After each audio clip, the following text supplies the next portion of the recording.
Okay, this is the lawn sprinkler weather sensor. In a future video, I'm going to be telling you that it's on a fence back here somewhere, but it's not. But the lawn sprinkler does have a weather sensor.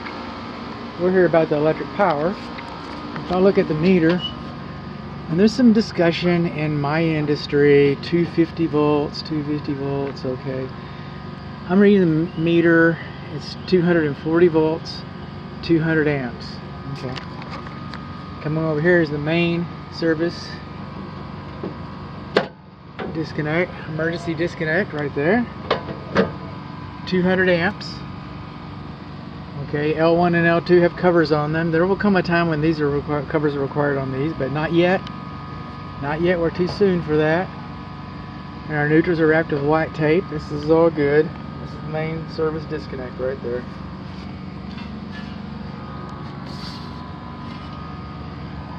Up here just in case I forget it, but I'm not going to forget it. I'm not going to forget it. Don't forget it, bud.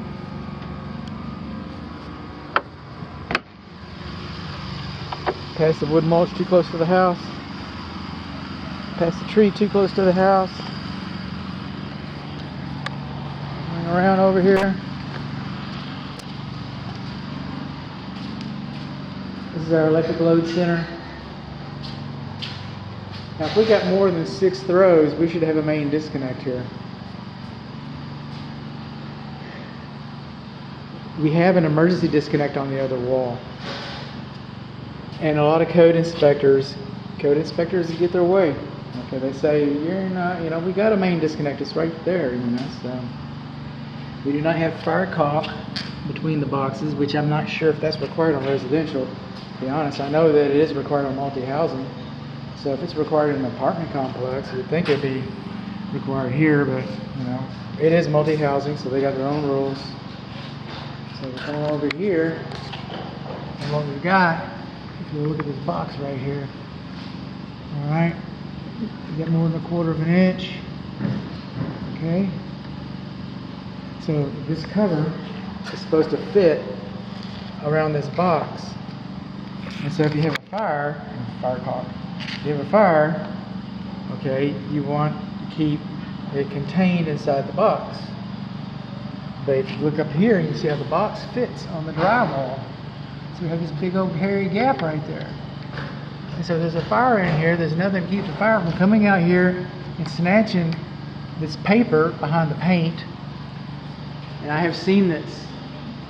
And then the fire will go unseen and undetected, and it'll run up the wall. I had to call the fire department out. I was soldering some piping for a bathroom, and they came in, they started tearing up my wall. I'm going like, no, just put out the fire, just right there. And they go like, they didn't listen to me, because they knew what they were doing, and they pulled the wall out, and they showed me where the fire was burning up the paper. So that's why it's important this cover goes on that. And our wires are not supposed to be in contact with the cabinet cover. Alright, see these little dead men right here? They make them on every cabinet. Okay, those are guides.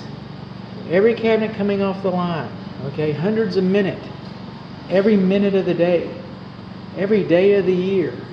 24 hours a day, 365 days. There's no telling how many cabinets they make.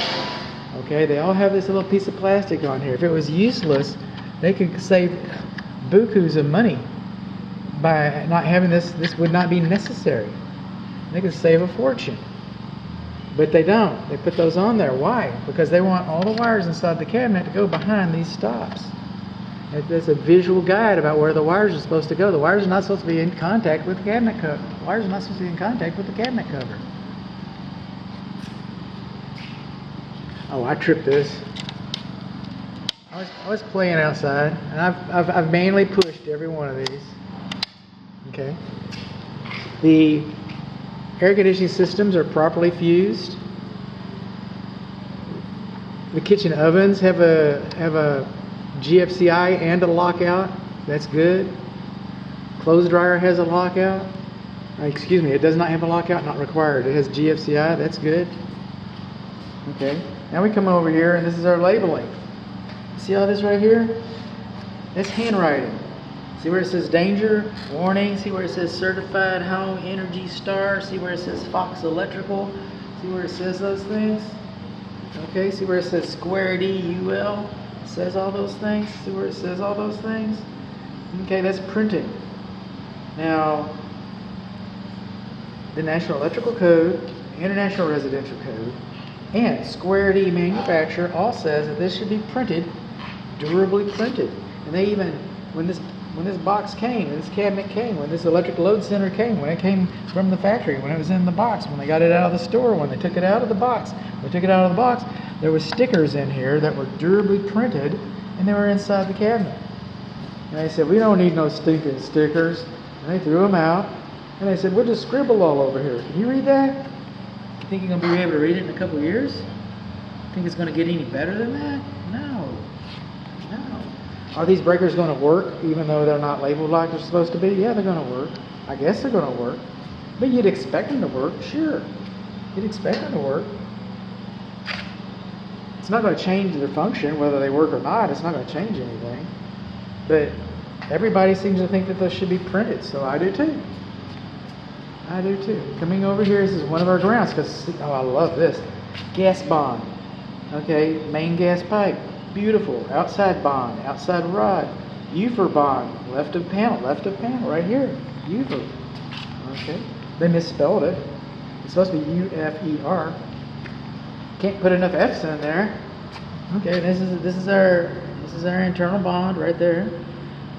Wire on the right, that one's going down to your grounding rod. UFER.